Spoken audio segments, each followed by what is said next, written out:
So, and why are you saying ki, they don't want to pump up the real estate prices? Because that was actually before COVID hit. They were already in the process of trying to control, right? What is happening is there are multiple reasons. They think that real estate is beyond a point not the most efficient investment. There's so many empty flats, sometimes empty small towns and cities in China. Overbuilding bahut ho gaya tha. Secondly, because of both cultural reasons, right? If a young man cannot buy a flat, he's unlikely to get married. If they don't get married, they're unlikely to have children. And then China, in many ways, there's a demographic slowdown. And in China, unlike in some Western societies, having children outside of marriage is not very common. Although slowly, there also the government is reluctantly changing attitudes because they just right now badly want more children. So, of course, it's not just men buying flats. Young women are also buying flats. But as a general example, that is a social reality. And they don't want flats to be so out of reach for young couples that they delay marriage and procreation. So it became too extreme. So actual Chinese wealth creation in any asset class from 2000 to 2020 was more in real estate. Right? So anybody who bought flats in Beijing, Shanghai, Guangzhou, etc., they made a real killing. Okay. Especially if they bought it on leverage, EMIs, etc. So they are saying that cannot be further fueled, that cannot be further pumped, because that eventually the cycle has to stop somewhere. Then banks will have a bunch of NPAs, etc. They're saying it's painful, but let's stop it, let's slow it, let's pause it, let's partially reverse it. But then what else is there? They have to pump up their equity markets.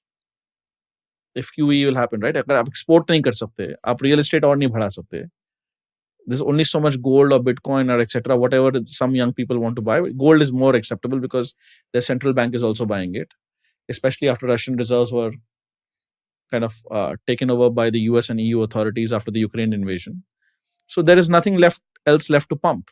So which is why after briefly, getting Jack Ma out of the public eye, Xi Jinping met him and a bunch of other Chinese entrepreneurs recently to show that, okay, the private sector is back in the good books again. It's just a signal to the broader stock market that, it's okay to buy his business. It's okay to buy his stock. I'm not going to suddenly come and crush it. So that's the problem of the Chinese system and the strength of the Chinese system. But it's very centralized. There's no accountability beyond a point. So a lot of things can get done. And it's a broader theme we can discuss, going back to the one-child policy, great leap forward, cultural revolution, that they can do things much better, but they can also do things much worse because the way the system works. India is more slow, more stable, but more anti-fragile, more accountable in that sense. So that's another reason which has geopolitical implications as well. But the Chinese, long story short, they cannot pump up the real estate bubble anymore. Got it. Fair. And in one of the previous answers, you used this term de-dollarization. So exactly क्या मतलब है de-dollarization? Yeah, as I said, de-dollarization is something I don't believe in, because I am not saying that structurally the dollar is becoming weaker or the dollar is not going to remain a reserve currency or hard currency. What I meant was cyclically the dollar will become less important. Yeah, but I'm asking what is the meaning of this term de-dollarization? Okay, that's a good question. I understand. De-dollarization, people generally use it as a term to mean the dollar becomes less important, either in its value or its importance or its attraction for other central banks to buy. Why do central banks buy dollars, for example? This especially accelerated after the 1997 Asian financial crisis, when Thailand, for example, was literally taking dollar loans, and they had fixed exchange rates, and then suddenly their fixed exchange rates were no longer economically tenable. They depreciated their currency, and now you had to pay much more because you had taken a dollar-based loan, right? So they said to protect our economies, let's always have a certain percent of GDP in dollar reserves, so that if the global cycle suddenly becomes unattractive or hostile, etc., we can sell some dollars to protect our local currency.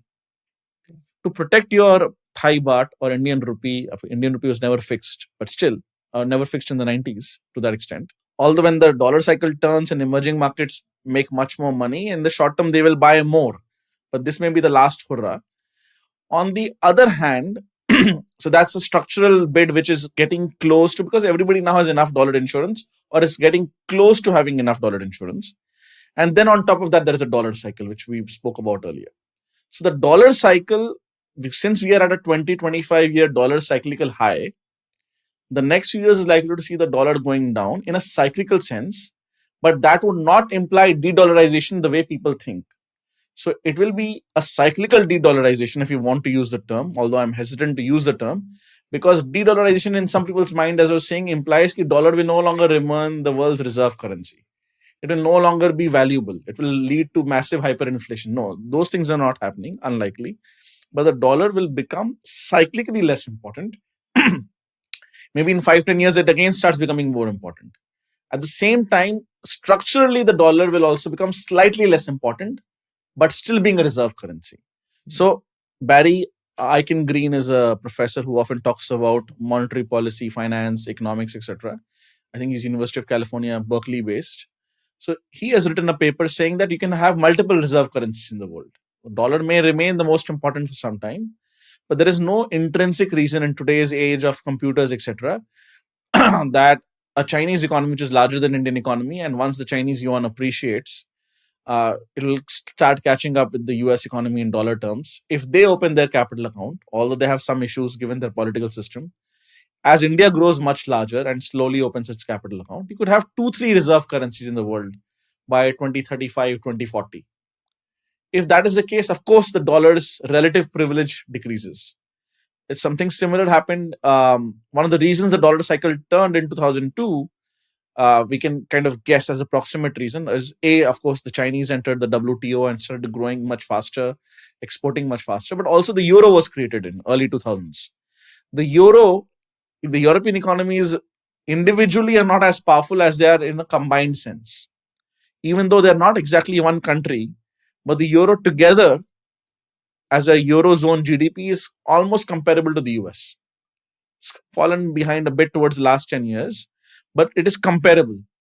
And as ironically, because of Donald Trump's tariffs, Donald Trump's threat not to defend them against Russia, etc., is forcing the Europeans to unite a bit more. So they issued joint bonds last time during COVID. They may issue new joint bonds for defense purposes this time.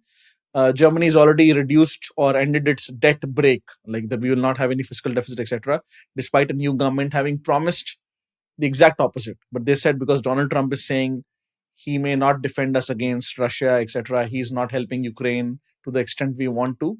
So we have to now change this policy. So we have to do more investment in our defense, more investment in our infrastructure, more investment in renewable energies, etc.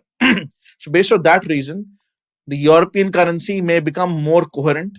The Chinese may become more open in their capital account, and India may grow much more rapidly. So we may go towards a world where there are 3 or 4 reserve currencies.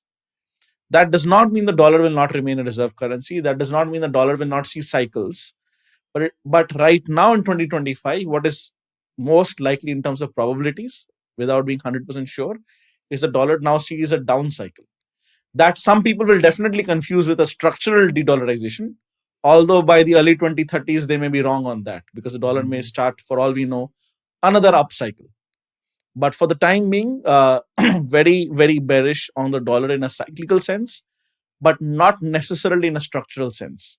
Although structurally, the euro, Chinese yuan, and the Indian rupee may become more important in another decade or so. Got it. If you learned something new from this video, do share it with your friends and subscribe to this channel so that we can bring you the best content possible. Also, if you want to watch this entire episode, click on the link in the description box and you can go to Kushal Lodha YouTube channel and watch the entire podcast episode. Thank you so much for watching this and have an amazing day.